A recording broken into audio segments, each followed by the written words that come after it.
बापू गोखले आणि गणपतराव पानसे बोलत बोलत फडाच्या चौकात आले. तिथं दप्तरखान्याजवळच्या सोप्यात दुसरं कुणी नाही असं पाहून तिथंच थबकले. बापू, दरबार जरा कडक झाला नाही? पानशांनी आसपास पाहत बापू गोखल्यांना म्हटलं. कित्येक दिवसात दरबार झालाच नव्हता. गोखले म्हणाले, आता निदान श्रीमंत दरबार भरवून राज्यकारभारात लक्ष घालू लागलेत, हे काय थोडं झालं? पण बापू, श्रीमंत नाममात्रच होते दरबारात.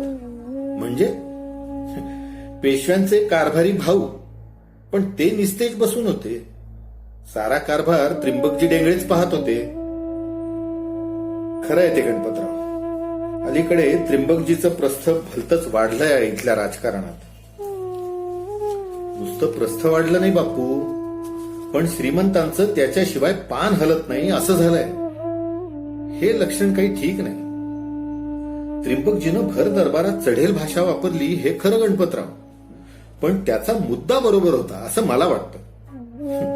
कसला मुद्दा घेऊन बसलात बापू? काना मागून आला आणि तिखट झाला. याचं हे असंच चालू दिलं ना तर उद्या हा आमच्याही डोक्यावरून वरवंटा फिरवायला कमी करणार नाही. पण त्यानं शास्त्र्याला कसं गप्प बसवलं ते पाहिलं ना. आणि एल्फिन्स्टन साहेबाची ही नस कोणती आहे हे त्यानं भर दरबारात उघड बोलण्याचं धारिष्ट केलं असेल. पण बापू, शास्त्री काय आणि एल्फिन्स्टन काय ही माणसं अपमान विसरणार नाहीत. त्यातून साहेबाच्या मागे ताकदीचा जोर, काळावर नजर ठेवून त्याला दुखावणं इष्ट होणार नाही. यावर बापू हसले. ते म्हणाले, गणपतराव, ही राजकारणात मुरलेल्या मुत्सद्याची भाषा झाली. त्रिंबकजी डेंगळे अजून त्यात रुळले नाहीत हे खरं, पण श्रीमंतांचा त्यांच्यावर भारी लोभ आहे हे विसरून चालणार नाही. एकाच्या पायाला काटा बोचला तर दुसऱ्याच्या डोळ्याला पाणी येतं. तेच अवघड दुखणं झालंय बापू. गणपतराव, एकूण हे शास्त्र्यांचं प्रकरण जरा जडच जाणार आहे असा माझा हेतू आहे. बापू म्हणाले, कशावरून? अहो, नमनालाच घडाभर तेल खर्च झालं. शास्त्री मुतालिक काय का वकील आहे? यावर जर इतकं रण माजलं की तुटायची वेळ आली तर पुढे वाटाघाटींचं काय होणार ते दिसतच आहे. कुठं बोलू नका बापू, गणपतराव हलक्या आवाजात म्हणाला. त्रिंबकजीनं आता दरबारात उत्पन्न केलेल्या वादाला जरा वेगळा अर्थ आहे. असं? तो कोणता? बडोद्याहून शास्त्र्यांच्या विरुद्ध पक्षाची माणसं पुण्यात आली आहेत अशी बोलवा आहे. शास्त्र्यांचं बडोद्याहून उच्चाटन करण्याचा चंग या लोकांनी बांधलाय. आजच्या दरबारातलं त्रिंबकजीचं भाषण ऐकून या लोकांना मोठाच हुरूप चढणार आहे. आणि सध्या तोंड लपवून जी माणसं पुण्यातून फिरतात ती उजळ माथ्यानं फिरू लागतील. फार खोल अर्थ आहे बापू त्या. असेल गणपतराव, तुम्ही म्हणता तसंही असेल. पण आपण तलवार आणि तोफा गाजवणारी माणसं, त्या राजकारणाच्या भानगडीत आपण न शिरलेलंच बरं. गणपतराव पानशांना अजून बरंच काही बोलायचं होतं, पण बापू गोखल्यांकडून फारसं उत्तेजन मिळत नाही म्हटल्यावर त्यांनी आवर्त घेतलं. मग थोडं इकडचं तिकडचं बोलून पेशव्यांचा एक घोडदळाचा सरदार आणि दुसरा तोफखान्याचा अंमलदार असे ते दोघेही शनिवारवाड्यातून बाहेर पडले. दरबार झाला तो दिवस शनिवार होता. पेशव्यांनी सायं संध्या आटोपली होती. फराळाची पानं मांडायला अवकाश होता. पेशवे आपल्या महालातून खिडकीतून खाली चौकात पाहत होते. फडात दिवे जळत होते. कारकुनांची धावपळ चाललेली होती. तेवढ्यात वाराणसीबाई त्यांच्या मागे येऊन उभ्या राहिल्या. काय पाहणं चाललंय एवढं खाली? वाराणसीबाई म्हणाले. कोण? तुम्ही आलात? मागे वळून पाहत पेशवे म्हणाले, तुम्हीच पहा आम्ही काय पाहतो ते. असं म्हणून पेशव्यांनी वाराणसीबाईंच्या दंडाला धरून त्यांना आपल्यासमोर खिडकीजवळ ओढून घेतलं. वाराणसीबाईंनी खाली चौकात पाहिलं आणि त्या म्हणाल्या, मला तर काही दिसत नाही. नेहमीचीच माणसं दिसत आहेत. ते पहा, ते लक्ष्मणपंत कारकून दप्तरखान्यातून काही कागद घेऊन फडाकडे चाललेत. तेच आम्ही पाहत होतो आणि आश्चर्य करत होतो. श्रीमंत आत वळून महालाच्या मध्यभागी टांगलेल्या शिसवीच्या झोपाळ्यावर बसत म्हणाले. झोपाळ्याला रुपयाच्या कड्या होत्या. त्यापैकी एका कडीला रेलून वाराणसीबाई म्हणाल्या, त्यात आश्चर्य करण्याजोगं काय आहे ते नाही माझ्या लक्षात आलं. उलट मी मात्र आज आश्चर्य करते. आपण एवढे दरबारातून आलात, दुपारपासून श्रम झालेले असणार, पण अद्याप छबुरावाची आठवण कशी झाली नाही? श्रीमंत ओशाळून हसले. चांगला टोमणा मारलात, ते म्हणाले. पण अलीकडे आम्ही आमच्यावर किती बंधनं घालून घेतली आहेत हे आपण पाहिलं नाही वाटतं. पूर्वी आम्ही छबुरावाला केव्हाही आमच्याकडे यायला मुभा ठेवली होती, पण आता त्याला अगोदर फडातून त्रिंबकजीची परवानगी घ्यावी लागते. त्यामुळे आता 2-2, 3-3 दिवस छबुरावा वाचून जातात आमचे. कोपरगावाहून आल्यापासून हा फरक मी पाहतेय खरं. कायम टिकला तर पंढरपूरच्या रुक्मिणीची खणा नारळानं ओटी भरीन का? आमच्यावर एवढा विश्वास नाही आहे की, पण आपल्या भोवती लोक आहेत ना, त्यांच्यावर नाही. त्यांच्या फायद्याकरता ते आपल्याला केव्हा ओढून नेतील ते मला समजायचं सुद्धा नाही. वाराणसी, श्रीमंत झोपाळ्याचे झोके थांबवून गंभीर आवाजात म्हणाले. उगाच दोष दुसऱ्याच्या माथी मारण्यात अर्थ नाही. दोषच द्यायचा तर तो आपल्या नशिबाला द्यायला पाहिजे. आमचे आश्रित आमच्या भरीस घालतात ते स्वतःच्या क्षुद्र फायद्यासाठी, हे काय आम्हाला समजत नाही. पण ती वेळ तशीच असते. मनावरचा आळा सुटतो आणि मग आम्ही छबुरावाला बोलवतो. माझंच चुकलं. आपल्या मनाला यातना होतील असं मी बोलायलाच नको होतो. आताच सांगितलं ना वाराणसी, चूक कुणाचीच नाही. आमच्या धमन्यातून हे रक्त वाहतंय हे आम्हाला स्वस्थ बसू देत नाही. आमचे आजोबा. त्यावरून आठवण झाली. कोपरगावहून येण्यापूर्वीच मी हरभटांकडून त्या महालात अनुष्ठानं करून घेतली. आता आपल्याला काही भास होत नाहीत ना? वाराणसीबाई मध्येच श्रीमंतांना अडवून म्हणाले. त्यांचा चेहरा भीतीनं पांढरा पडला. अलीकडे काही झाला नाही हे खरंय, श्रीमंत म्हणाले. पण जो झालाय तोच असा जबरदस्त झालाय की वाटतं जणू आत्ताच ते घडलंय. आजे मामंजींची ती रक्षा, मस्तानी खरंच इतकी सुंदर होती का हो? वाराणसीबाईंनी विचारलं. आमच्या तीर्थरूपांनी ती पाहिली होती. त्यांची हेमंत म्हणून एक नाटकशाळा होती, तिच्यासारखी ती होती म्हणतात, श्रीमंत म्हणाले.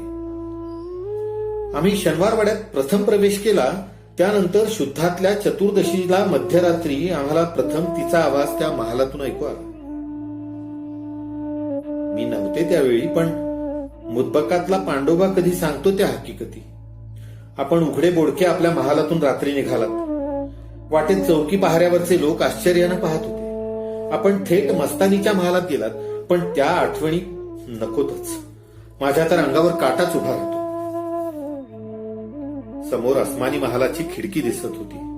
तिच्याकडे पाहत श्रीमंत म्हणाले. त्यानंतर वाड्यात आम्ही शुद्ध चतुर्दशीला कधीही राहत नाही. पण वाराणसी, आम्हाला वाटतं मरताना मस्तानीनं पेशव्यांच्या घराण्याला काहीतरी शाप दिला असला पाहिजे. तोच आम्हाला भोवतोय. आमच्या मनात नसलं तरी कधी कधी आम्हाला छबुरावाची तीव्र आठवण होते, ती त्याचमुळे असं आम्हाला वाटतं. ते राहू द्या म्हटलं ना, वाराणसीबाई विषय बदलण्याकरता म्हणाल्या. आपण आता खिडकीजवळ उभे राहून काय पाहत होता ते सांगितलं नाही. आपल्याला कसलं आश्चर्य वाटलं होतं ते सांगायचंच राहिलं. आज बऱ्याच दिवसांनी आम्ही दरबार भरवला. आम्ही दरबारी पोशाख करून घटकाभर दरबारात हजर राहण्यापलीकडे काहीही केलं नाही. तरी आम्ही इतके थकून गेलो. पण आमची ही फडावरची मंडळी एकसारखी राबतायत. आता संध्याकाळ उलटून गेली तरी त्यांची फडावरची कामं संपलेली दिसत नाही. त्याच्या कष्टाचं आश्चर्य वाटलं होतं. एवढंच ना? मी सांगते आपल्याला त्याचं कारण, वाराणसीबाई उत्साहानं म्हणाल्या. फडावर त्रिंबकजी बसले असले पाहिजेत. थांबा, आपणच खात्री करून घेऊया. कोण आहे रे तिकडे? महालाच्या बाहेर पलंगाचा चौकीदार उभा होता. वाराणसीबाईंचा उच्च स्वर ऐकून तो धावत आला आणि मुजरा करून उभा राहिला. खाली फडावर जा. त्रिंबकजी डेंगळे पाटील तिथे असले तर म्हणावं श्रीमंतांनी असाल तसं बोलवलंय. जा पळ. वाराणसीबाई साहेबांची आज्ञा होताच जी असं म्हणून चौकीदार पुन्हा मुजरा करून लगबगीनं तिथून खाली गेला. त्रिंबकजी पुन्हा फडावर आला वाटतं, श्रीमंत म्हणाले.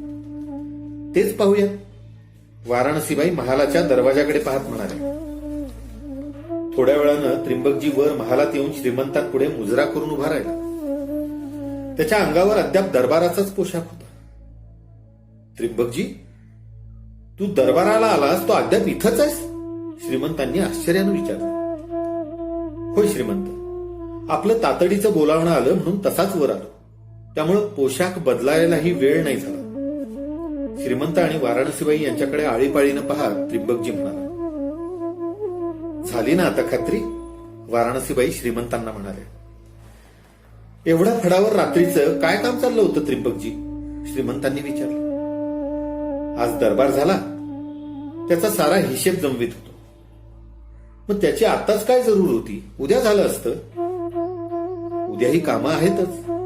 आणि शिवाय दरबारात भेटी झाल्या, गायकवाडांच्या भेटी आल्या, आपल्या त्यांना गेल्या. जवाहीर जामदारखान्यातून बाहेर काढलं होतं, तेही पुन्हा जागच्या जागी गेलं का नाही ते पाहत होतो. त्यांच्या आलेल्या जवाहिरांचं टिपणही पाहत होतो. त्रिंबकजीनं खुलासा केला.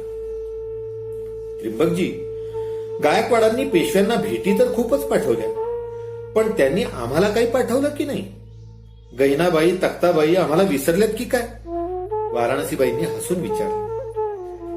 नाही ऐसे, विसरतील कशा? पण दरबारी रीत आहे ना. त्रिंबकजीनं उत्तर दिलं. काय? आपल्या भेटी शास्त्र्यांकडच्या बाई माणसांकडून इथं समक्ष दिल्या जातील. त्यासाठी योग्य दिवस पाहून आपण शास्त्र्यांच्या मंडळींना शनिवारवाड्यात यायचं आमंत्रण द्यायला पाहिजे.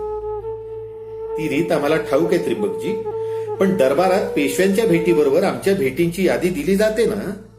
वाराणसीबाईंनी विचारलं. होय, तशी यादी आली आहे आयसेन. मग त्यात काय आहे? वाराणसीबाईंनी उत्सुकतेनं विचारलं. त्यात पोशाख आहे, सौभाग्यालंकार आहे, हिऱ्याची खडा बसवलेली मोठी नथ आहे, पसाभर खंबायती मोती आहेत. त्रिंबकजी बोलताना थोडा अडखळला. स्त्री सुलभ हौसेनं दागिन्यांचं नाव काढताच वाराणसीबाई सुखावल्या. पण त्रिंबकजी अडखळलेला पाहून त्याला म्हणाल्या, आणखी काय? आणखी एक घोडा आहे. घोडा? कुणासाठी? माझ्यासाठी? वाराणसीबाईंनी आश्चर्यानं विचारलं. होय आईसाहेब, खास काठेवाडी आहे, 1000 रुपयांचा. त्रिंबकजी, घोडा परत करा. वाराणसीबाई एकदम गंभीर होत म्हणाल्या. पण गायकवाडांची भेट आम्ही भर दरबारात स्वीकारली आहे. श्रीमंत आश्चर्यानं मध्येच म्हणाले. आता परत करणं रीतीला सोडून होईल. आणि परत तरी का करायची? घोडा मला मुळीच नको.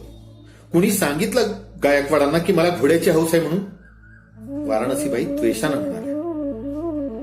आत्ताच फडात मला त्याचं कारण समजलं. त्रिंबकजी बोलू लागला. त्याच्या चर्येवर समाधान पसरलं होतं. शास्त्री बुवा वाईचे. आईसाहेबांचं माहेरही तेच. शास्त्री बुवा इथली फडावरची नोकरी सोडून शास्त्राध्ययन करायला वाईला गेले होते. तिथं त्यांना आपली हौस समजली, म्हणून त्यांनी आपल्यासाठी हा घोडा नजर केलाय. असे लहानपणच्या आवडीनिवडी पुढं प्रत्येकाच्याच कायम राहतात असं नाही. त्रिंबकजी, घोडा परत करा. रीत नसेल तर रीत पाडा, पण असली भेट मी मुळीच स्वीकारणार नाही. बोलता बोलता वाराणसीबाईंचा कंठ रुद्ध झाला, डोळे डबडबले. त्रिंबकजी काही बोलणार तोच श्रीमंत म्हणाले. वाराणसी, त्यात न आवडण्याजोगं काय आहे? आणि तुला जर घोड्यावर बसण्याचा विशेष शौक आहे तर मग आमच्या बागेतला खास पेशव्यांचा घोडाही तुझ्या दिमतीला परवा कोपरगावी आम्ही दिल्याचं स्मरतं. वाराणसीबाई हतबद्ध झाल्या. त्यांना काय उत्तर द्यावं ते समजेना. त्यांनी त्रिंबकजीकडे पाहिलं. त्रिंबकजी त्यांच्या सहाय्याला धावून आला. श्रीमंत, तो म्हणाला, आई साहेबांना घोड्यावर बसण्याची फार हौस आहे हे खरं, पण श्रीमंत नेहमी पालखीतून जातात, त्यामुळे त्यांचं घोड्यावर बसणं जनात बरोबर दिसत नाही. म्हणून मी मागे त्यांना एकदा विनंती केली होती, तेव्हापासून त्यांनी घोड्याचं नाव टाकलंय. असं होय, हे आम्हाला माहीतच नव्हतं. श्रीमंत वाराणसीबाईंची नजर टाळून म्हणाले. एवढीच हरकत असेल तर ती भेट नाकारायचं काहीच कारण नाही. आम्ही त्यांचं मन अनेक बाबतीत मारलेलं आहे. निदान या बाबतीत तरी आम्ही त्यांना दुखवू इच्छित नाही. उद्या एकादशी आहे. उद्याचा संध्याकाळचा फराळ आम्ही पर्वतीवर करणार आहोत. तेव्हा स्वाऱ्या घोड्यांवर निघतील. आपाजीरामाला बंदोबस्त करायला सांगा. त्रिंबकजी मुजरा करून महालातून गेला. तो गेल्यावर श्रीमंत म्हणाले, वाराणसी, या त्रिंबकजीचं वागणं पाहिलं की वाटतं हा आमचा पूर्वजन्माचा कुणीतरी ऋणानुबंधी असावा. याचं आमच्या राज्यकारभारात जेवढं लक्ष आहे तेवढंच आमच्या खासगीतही आहे. पेशव्यांची त्याच्यावर एवढी मर्जी आहे म्हणून इतर सरदार दरकदार मात्र त्याचा हेवा करतात, वाराणसीबाई म्हणाल्या. कशावरून? माझंही एक वेगळं गुप्तहेर खातं आहे ना, भटा भिक्षुकांचं. त्यातून मला हे समजतं, वाराणसीबाई पुन्हा मोकळ्या मनानं म्हणाल्या. आम्हालाही त्याची दखल घेतली पाहिजे, त्याला कुठंतरी पदवीवर चढवलं पाहिजे, श्रीमंत म्हणाले. तेवढ्यात आतून फराळाची वर्दी आली आणि श्रीमंत आत गेले. त्रिंबकजी आपल्या वाड्यावर परतला तेव्हा रात्रीची तोफ उडायला थोडा अवकाश होता. दरबाराची धामधूम केव्हाच आटोपली होती. चुकून एखादा स्वार लगबगीनं तोफ उडायच्या आत आपलं घर गाठण्यासाठी टापांचा आवाज करत घोडा उडवीत चाललेला होता. त्रिंबकजी आपल्या वाड्यासमोर घोड्यावरून उतरला, पण आपल्या वाड्यासमोर 5-50 स्वारांचा जमाव पाहून तो चकित झाला. वाड्यासमोरच्या पटांगणात 4 मोठ्या मशाली ठणाठणा जळत होत्या. त्यांच्या पिवळसर प्रकाशात स्वार आपापल्या घोड्यांना धरून उभे होते. त्रिंबकजीला पाहताच लक्ष्मणपंत घाईघाईनं पुढे झाला आणि म्हणाला, तात्या, शास्त्र्यांची माणसं आली आहेत. मी त्यांना वर बैठकीच्या दिवाणखान्यात बसवलं. असं? आश्चर्यानं त्रिंबकजी म्हणाला, मला वर्दी नव्हती. मलाही वर्दी थोड्याच वेळापूर्वी फडावर मिळाली, लक्ष्मणपंत म्हणाला. आपण श्रीमंतांकडे होतात त्यावेळी. मी लगेच इकडे निघून आलो.